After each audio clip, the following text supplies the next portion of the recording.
selamat datang di podcast Brew and Chat Podcast, dimana kita ngomongin hal-hal serius tapi atau santai nih teman-teman. Aku Arizia sebagai host kalian hari ini, dan aku Nadifa. Di sini aku sebagai co-host yang akan selalu interupsi Arizia jika pembicaraannya udah ngalor ngidul nih. itu valid sih.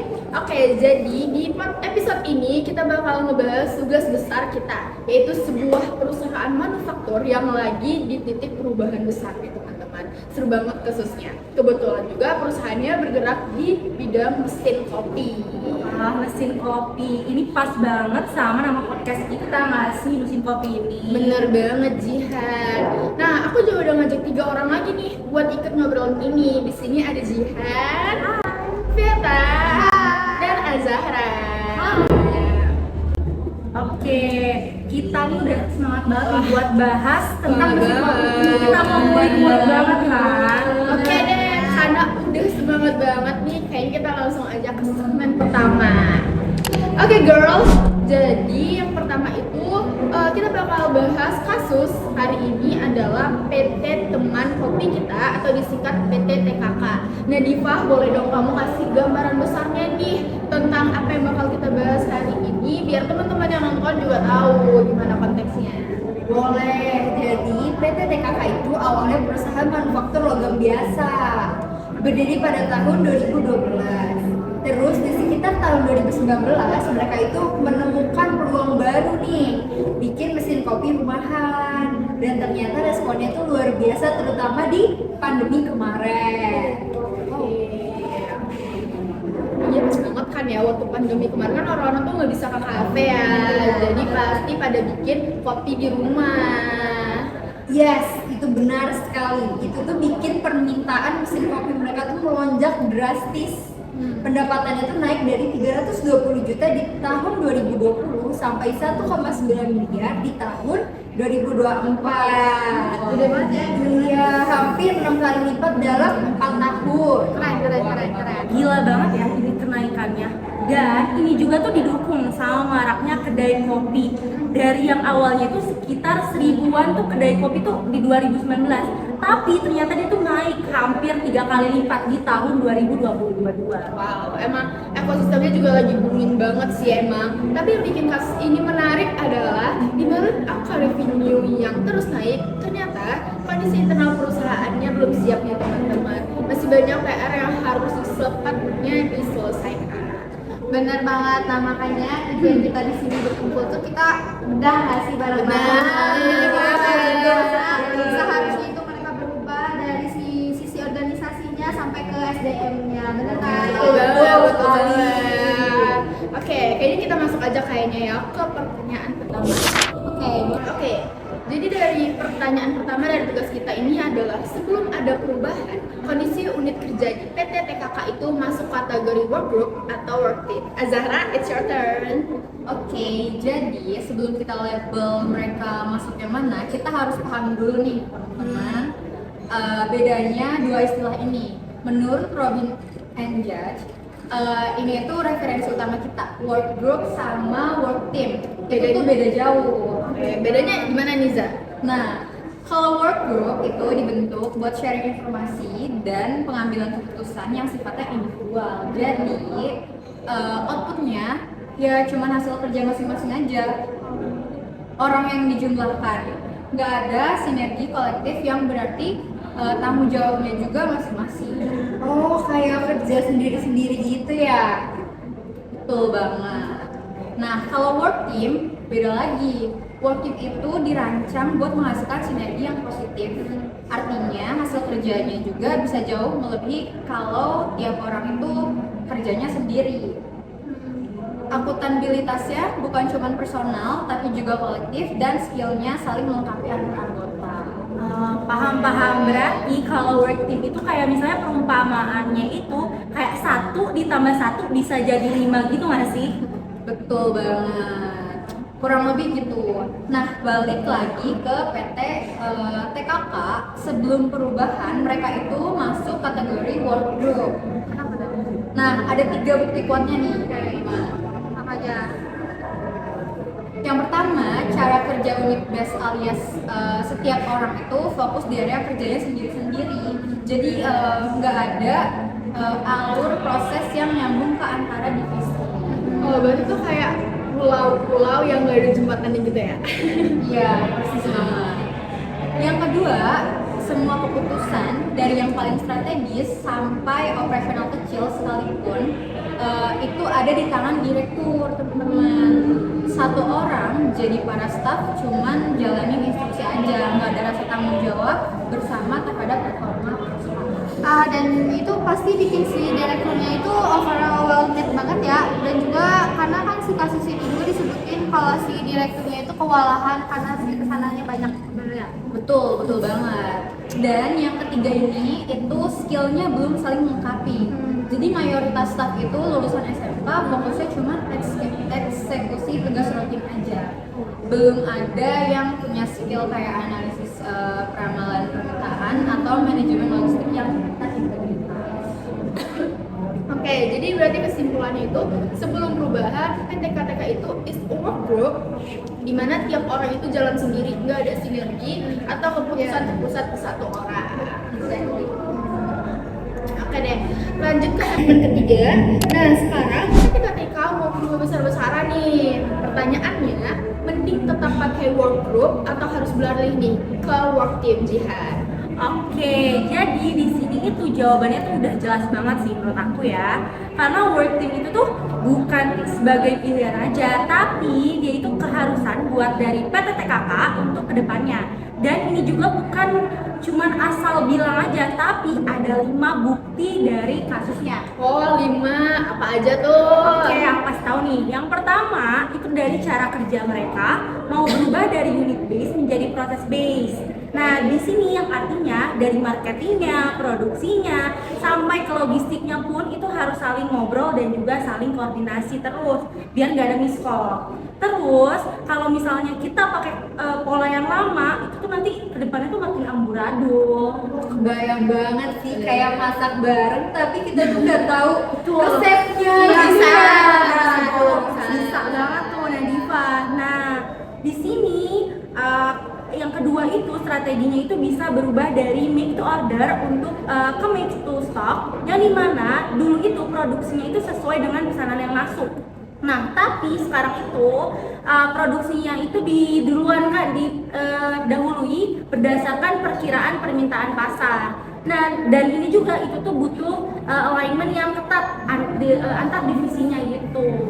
Dan kalau satu divisi aja nggak sinkron kan, berarti bisa kelebihan stok atau malah kehabisan. Yap, betul banget. Nah, untuk yang ketiga nih. Nah, yang ketiga ini mereka itu mau naikin kapasitas produksi menjadi 2 kali lipat. Yang dimana targetnya itu kan gede. Yang kayak gini tuh hampir mustahil kalau tiap di bagian itu masih jalan kayak sendiri-sendiri gitu lah. Nah, kemudian untuk yang keempat, masih banyak banget masalah operasional yang harus diselesain bareng-bareng. Jadi nggak boleh sendiri-sendiri. Nah, ada bottleneck yang dimana itu tuh proses perakitan banyak produksi cacat yang harus dikerjakan ulang gitu. Yang terus abis itu ada scrap tinggi sampai seringnya terdapat kekurangan dari bahan baku. Kemudian masalah ini tuh masalah lintas divisi tuh bukan dari satu bagian aja. Gitu. Coba yang kelima apa? Yang terakhir nih. Oke, yang kelima nih, yang paling terakhir. Nah, perusahaan itu mau untuk nambah mesin otomatis dan juga merekrut tenaga ahli yang baru. Dan kalau misalnya skillnya itu beragam tapi nggak ada kolaborasi, investasi sebesar ini tuh bakal jadi sia-sia lah, intinya nggak ada outputnya lah intinya. Kemudian dari sini itu kekurangan dari work team itu semua skill yang berbeda-beda itu bisa saling melengkapi lah satu sama lain.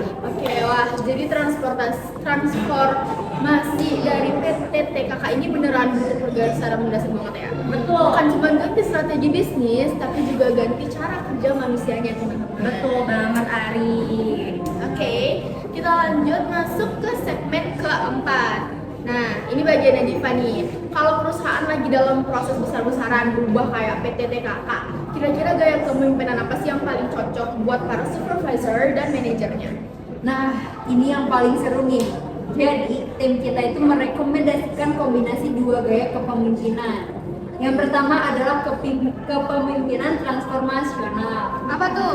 Ini tuh dari Bas dan Apollyon. Oke. Juga didukung oleh Robbins and Nah, Judge. lagi-lagi.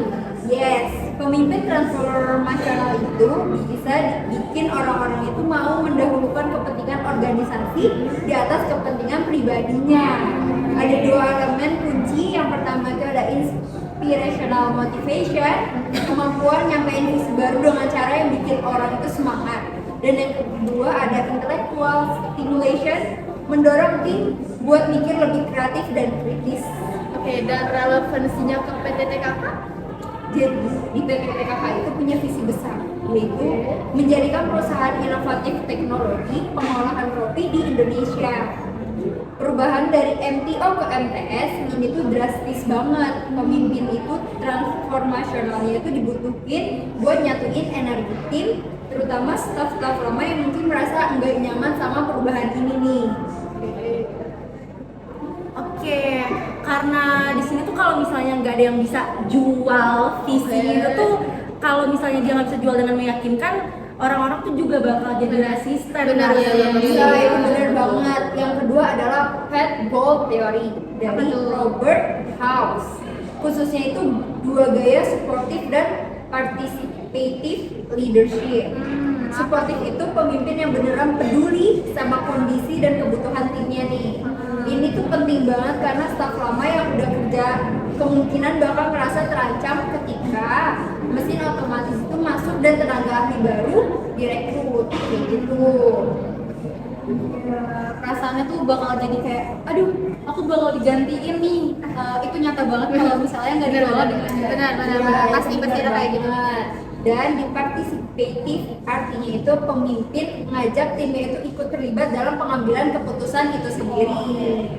Nggak asal instruksi dari atas. Ini tuh krusial banget karena direkrutnya itu udah kewalahan. Supervisor dan manajernya itu harus mulai aktif sambil ngambil keputusan operasional, bukan menunggu terus. Jadi kombinasinya transformasional bukan buat bangun visi dan semangat ya, tapi pet goal buat dampingi dan libatkan tim di lapangan. Oke, masuk akal banget sih. Dan ini tuh kayaknya paling susah nggak sih buat dipraktekin? Benar, Karena benar. kan di setiap di setiap orang kita tuh harus menentukan pemimpin yang ada harus punya dua-duanya dan sekaligus. Iya. Ya, itu benar sekali. Tapi setidaknya ini tuh jadi acuan yang jelas buat PT TKK sendiri dalam memilih atau mengembangkan pemimpinnya. Oke. Sebentar teman-teman, sebelum lanjut ke segmen selanjutnya, baik kita minum dulu nggak sih? Oh, boleh. Biar lebih santai kayaknya. Kayak aku mau makan dulu aja.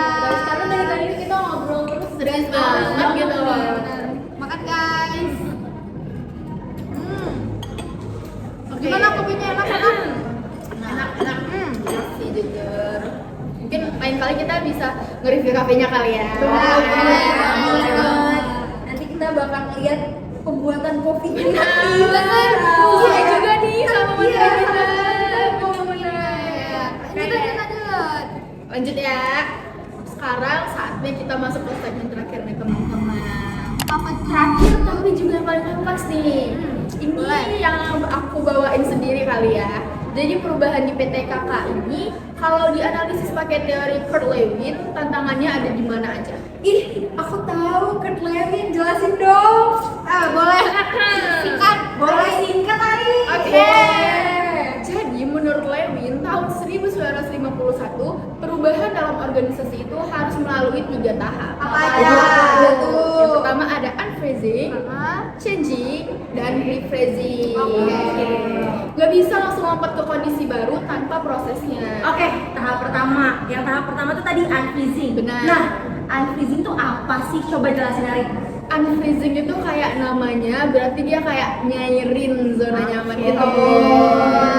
Jadi kita tuh harus bikin orang sadar bahwa kondisi yang ada sekarang perlu perubahan, dan itu dimulai dari mengguncang kebiasaan lama. Di PT KK sendiri ini tantangan terbesarnya itu ada dua. Yang pertama itu ketergantungan pada direktur. Jadi semua keputusan itu masih satu orang, teman-teman. Nah, sebelum berubah, pola pikir ini harus didobrak dulu, di mana direktur itu harus mau mendelegalisasikan. Dan itu butuh keberanian yang tersendiri. Benar-benar. Ngelepasin kontrol yang udah lama dipegang itu kayak Susah, gitu kan. benar. Segampang itu. Banget. Nah, terus yang kedua itu adalah pola pikir silo, di mana staf-staf itu terbiasa kerja di bubble masing-masing. Menggeser ini ke kolaborasi lintas divisi bukan hal yang mudah karena resistensi natural dari dalam diri orang. Ini tuh apa ya, si orang tuh emang cenderung tuh nggak mau lepas dari zona nyaman. Iya, nggak suka perubahan iya gitu. kan, Benar-benar. benar. Nah, tahap kedua yaitu changing, yaitu ini fase implementasi nyata, di mana PT KK ini menghadapi 3 benturan besar. Yang pertama adalah satu kompleksitas alur kerja baru, yaitu tiba-tiba ada fungsi baru yang sebelumnya nggak ada. Tim marketing untuk riset pasar, sarjana teknik industri untuk forecasting demand, tim logistik harus lebih proaktif dan integrasikan semua ini butuh koordinasi yang matang. Oke, yang kedua apa tuh, Ri? Yang kedua adalah skill gap. Wow. Apa Di tuh, Ri? mana staf lama itu lulusan SMK harus bersanding sama tenaga ahli baru di lulusan S1. Kalau nggak dikelola dengan baik, ini tuh bisa bikin gesekan dan kecemburuan sosial di dalam tim teman-teman. Ini tuh relate banget ya sama poin leadership yang tadi. Benar. Makanya supportive leadership itu penting banget di fase sekarang ini. Persis banget. Nah, tujuan kita ketiga yaitu masalah inefisiensi pabrik yang udah ada dari dulu. Di tengah target naikkan kapasitas 2 kali lipat ini, masih ada loh bottleneck, banyak produk cacat, scrap tinggi, dan pengadaan bahan baku yang lambat. Nah, semua ini harus diberesin di waktu yang bersamaan. Kebayang deh betapa sibuknya mereka. Bener sih, iya makanya tuh kayak Capek banget ya. bener, makanya butuh work team gitu, Iya. bukan work group. Nah, tahap terakhir adalah rephrasing, yaitu mengelola perubahan yang udah terjadi biar jadi standar baru, bukan balik lagi kebiasaan lama. Tantangannya itu ada dua. Yang pertama itu standarisasi produk yang belum matang.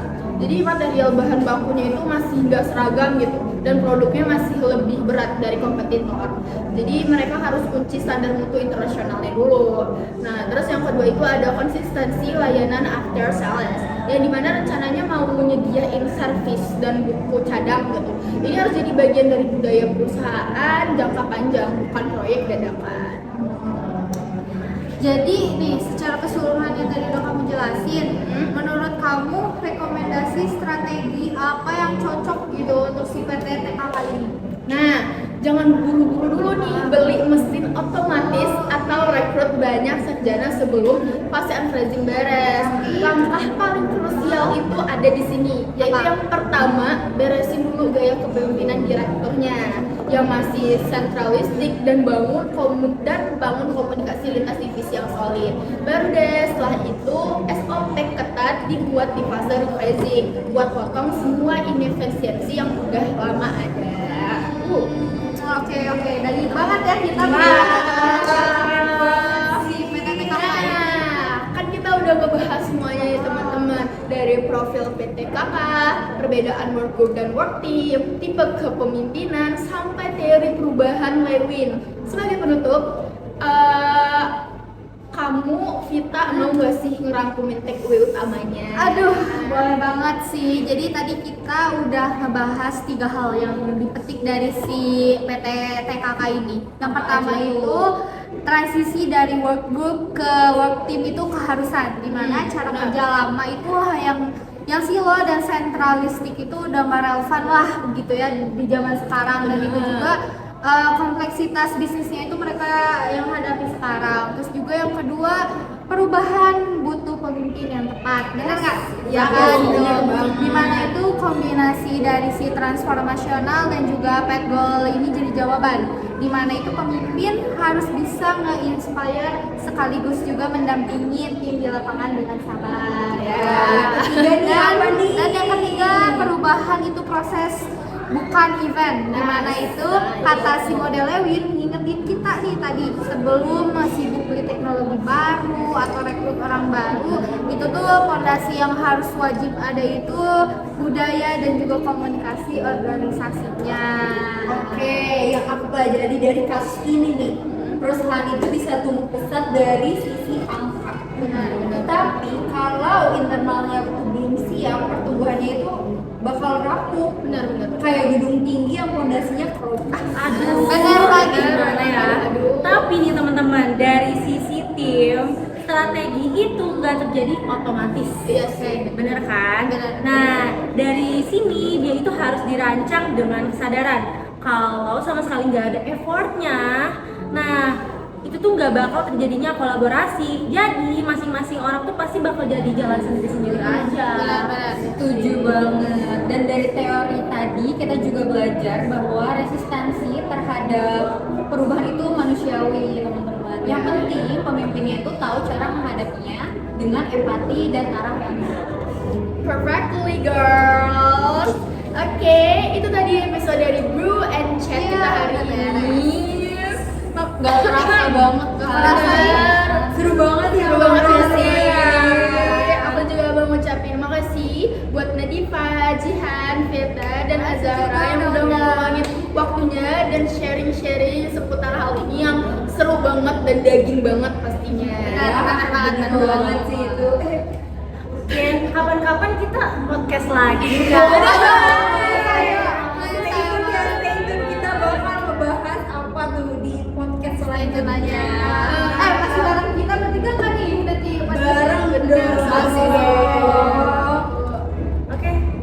Dan buat kalian yang udah dengerin dari tadi, semoga ngobrol kita hari ini bermanfaat dan Yes. juga sampai ketemu di episode Brew and Chat berikutnya.